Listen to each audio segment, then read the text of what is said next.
Right. అంటే ఇప్పుడు మేము నార్మల్‌గా మాట్లాడుతుంటుంటే మీరు హ్మ్. హ్మ్. ఇప్పుడు నమస్తే మేడం అనగానే నమస్తే అన్నారు. ఓకే. జనరల్‌గా అయితే మీరు నెల్లూరులో ఎలా అంటారు?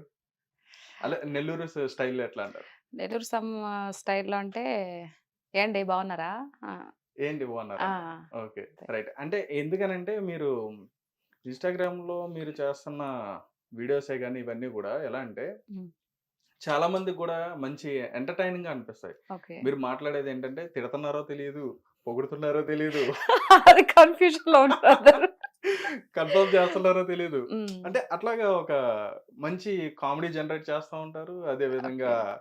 గన్ షాట్ కొట్టినట్టుగా పాయింట్స్ మాట్లాడుతూ ఉంటారు. హ్మ్. అంటే ఎలా అండి? అసలు ఎందుకనుకున్నారు మీరు ఇట్లా మాట్లాడదాం అని చెప్పని ఎందుకనొచ్చింది మీకు సో, ఆలోచన? అంటే ఇప్పుడు నేను మామూలుగా సపోజ్ నేను మాట్లాడిన వీడియోలో ఉన్నాయి కదా!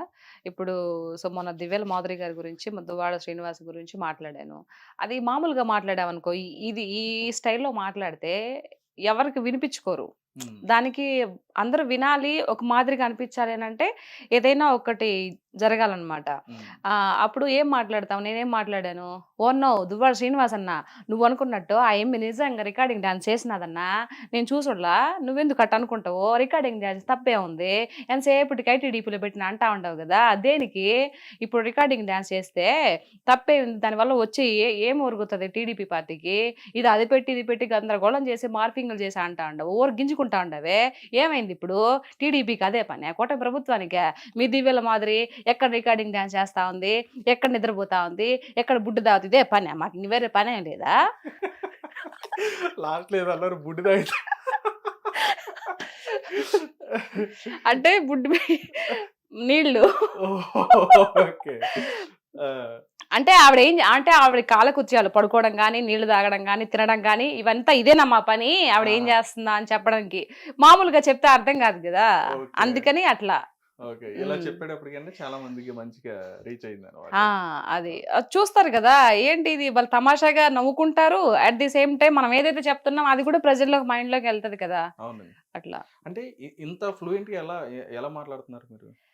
ఫ్లూయెంట్ ఏం లేదండి. అక్కడ మనది యాక్చువల్‌గా నెల్లూరు. హ్మ్. నెల్లూరులో నేను ఇప్పుడు హైదరాబాద్‌లో అంటే మామూలుగా మనం బుక్ లాంగ్వేజ్ స్లాంగ్ మాట్లాడతాము. హ్మ్. కానీ నెల్లూరుకెళ్తే అట్టే ఇంక మామూలుగా దబిడి దిబిడే దానికి ఇంగేం కొలమానాలేం ఉండవు. ఓకే. ఊరికెళ్ళానంటే ఇంక చుట్టుపక్కలోళ్ళతో గాని, మా అమ్మ ఊళ్ళో ఊరికెళ్ళినా అమ్మోళ్ళతో గాని ఇంకంతా మామూలుగానే. ఈ హ్మ్. ప్రొఫెషనల్ స్లాంగ్ రాదు. ఓకే. మడత పెట్టేయడమే. అంటే గొడవలు పడడం, దెబ్బలాడడం ఇట్లాంటివి గూడా వచ్చా మీకు? బేసిక్‌గా చాలా తక్కువండి. నేను గొడవ పెట్టి ఎవరైనా తిట్టాను అనంటే ఇంక వాళ్ళు సచ్చారే. ఇంక తిరిగి మాట్లాడలేరు. ఆ! అంటే అంత బేసిక్‌గా నాకు కోపం రాదు. వన్స్ ఒకసారి కోపంగానొచ్చిందంటే ఎదుటి వాళ్ళు ఇంక మాట్లాడరు. హ్మ్. రైట్. హ్మ్. అంటే ఇంత ఇదిగా మాట్లాడుతున్నప్పుడు అంటే హ్మ్. మీరు మాట్లాడే ఇన్‌స్టాలో గాని, ఎక్కడైనా చూసిన యూట్యూబ్‌లోని ఎక్కడైనా చూసినా గాని, హ్మ్. మీరు మాట్లాడినవి గూడా చాలా వైరల్‌గా కనిపిస్తా ఓకే. ఉంటాయి. అంటే హ్మ్. మీరు ఇమిటేట్ చేసినా గాని, లేదంటే వాళ్ళని విమర్శించినా గాని. అయితే ఇంత ఇలా మీరు మాట్లాడుతున్నప్పుడు మీ మీద కూడా విమర్శలనేవి ఖచ్చితంగా వస్తాయి. ఓకే. మిమ్మల్ని కూడా ఖచ్చితంగా హ్మ్. తిడతా అంటారుగా. ఉంటారు. తిడతారు. ఉంటారు. ఆబ్వియస్‌లీ. అట్లా మీకు పర్సనల్‌గా ఏమైనా వచ్చినాయా? నాకు పర్సనల్‌గా ఏం అనలేదు కానీ ఫస్ట్ నేను అంత స్టార్టింగ్ పొజిషన్‌లో మాట్లాడుతున్నప్పుడు నాకు ఇది ఎప్పుడు టీడీపీ గెలిచిన తర్వాతనే, కూటమి ప్రభుత్వం వచ్చిన తర్వాతనే ఇట్లా కాల్సొచ్చాయి.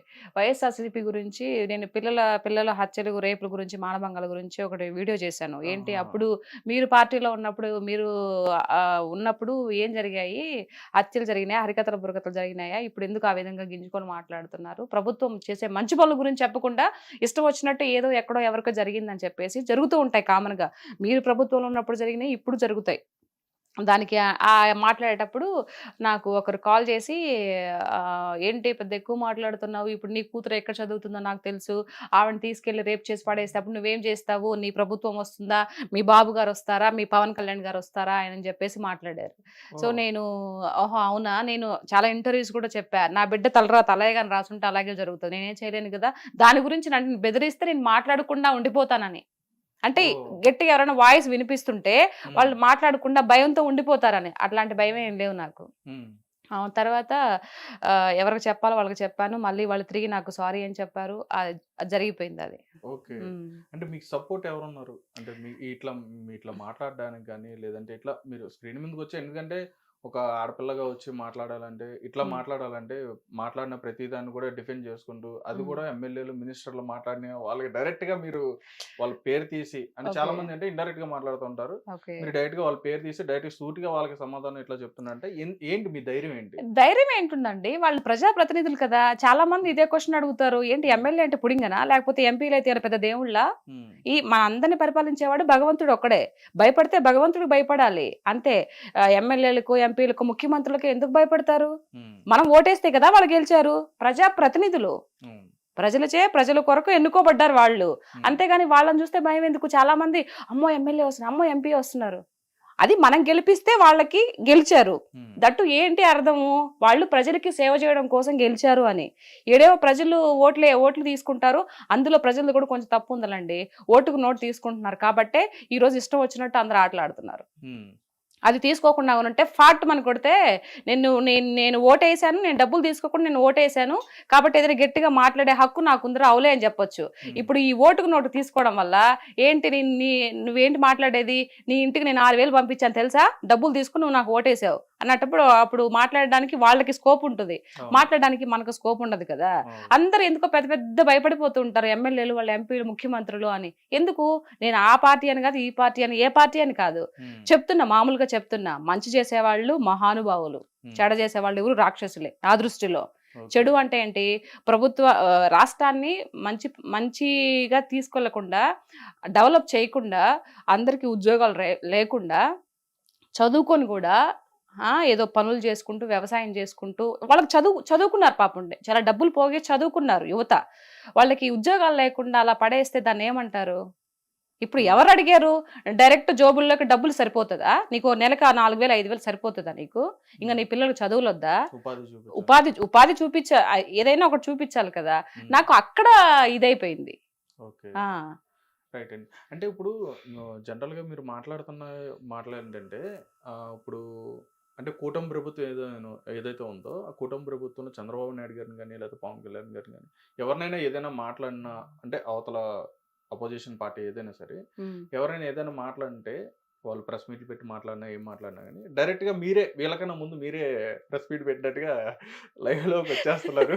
వచ్చేసి డైరెక్ట్‌గా చెప్తున్నారు. అంటే ఓకే. చెప్తున్నా మీకున్న అభిమానం అది. ఓకే. రైట్. నేను కాదంట్లా. అంటే మీరు డైరెక్ట్‌గా చెప్పేస్తున్నారు వాళ్ళకి. చెప్తున్నప్పుడు అంటే వాళ్ళు మాట్లాడింది కూడా మనం ఒకసారి ఆలోచిస్తే బెటర్ కదా! అంటే వచ్చారు మరి ఏం చేస్తున్నారు మీరు? హ్మ్.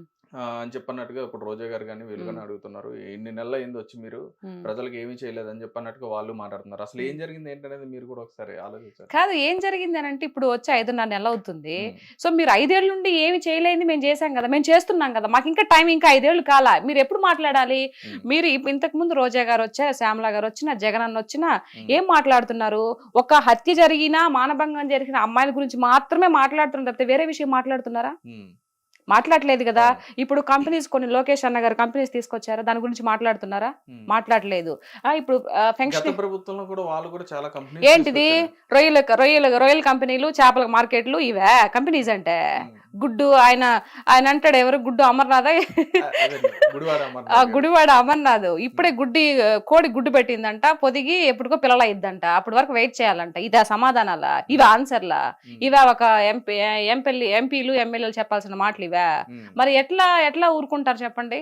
హ్మ్. మీకు మాట్లాడే స్పష్టంగా మాట్లాడి ఇది తెలీదు. ఏం మాట్లాడో తెలీదు. పోలవరం ఎప్పుడు ప్రాజెక్ట్ అవుద్దంటే, కంప్లీట్ ఎప్పుడయిద్దంటే, మాకు తెలీదు. దాంట్లో ఏం జరిగింది ఇప్పటికే అర్థం కావట్లేదు మాకు అంట. అదేమంటే అర్థం కావట్లేదు. హ్మ్. ఇట్లా ఇప్పుడు జగనన్న గారు వచ్చిన తర్వాత ప్రత్యేక హోదా తీసుకొస్తా అన్నారు. తీసుకొచ్చారా? హ్మ్. అంతకుముందు బాబు గారు పదవిలో ఉన్నప్పుడు నీకు దమ్ము ధైర్యం లేదు, ప్రత్యేక హోదా అడగలేవు అని చెప్పేసి ఎంత ఏకాడు. అవును. చూసే ఉంటారు కదా మీరు. అవును. మరి ఆయన ముఖ్యమంత్రి అయిన తర్వాత ఏమైనా ప్రత్యేక హోదా తీసుకొచ్చారా? హ్మ్. పోనీ నరేంద్ర మోడీ దగ్గరికి వెళ్ళి మాట్లాడారా? హ్మ్. ఎంతసేపటికి వెంకటేశ్వర స్వామి విగ్రహం ఇచ్చి కాళ్ళు మొక్కొస్తారు తప్పితే మాకు ప్రత్యేక హోదా ఇయ్యయ్యా అని చెప్పేసి అడిగారా? అంటే 3 రాజధానులు కూడా పెట్టి ఆ! చేద్దామని ఒక్కటి కాదు చెప్పారన్నారు. 3 రాజధానులు పెట్టి చేస్తా. ఒక్క రాజధాని పెట్టాడా? హ్మ్. ఏం చేశాడు ఈయన? అంటే అదైతే కరోనా వచ్చిందని మళ్ళీ చెప్పేసి టైం ఇవ్వాల్సింది అంటే మీరన్నట్టుగానే కరోనా వచ్చింది కదా! మళ్ళీ ఇంకొక అవకాశం ఇవ్వాల్సిందని చెప్పని అనుకున్నారు వాళ్ళు. ఇస్తే చేసేవారని చెప్పి. ఇప్పుడు నీకు అవకాశం లేదు కదా! అట్లాంటప్పుడు నువ్వు ఎలా ఉండాలి? అణిగి హ్మ్. మణిగి ఉండాలి. లేదయ్యా నాకు ఇలా వచ్చింది. ఇప్పుడు అంత ఎందుకండి, మీకు 40% ఓటు ఇచ్చిన ప్రజలు ఓటు హక్కు మీకు ఇచ్చారు కదా, ఓటు వేసారు, గెలిపించారు కదా మిమ్మల్ని.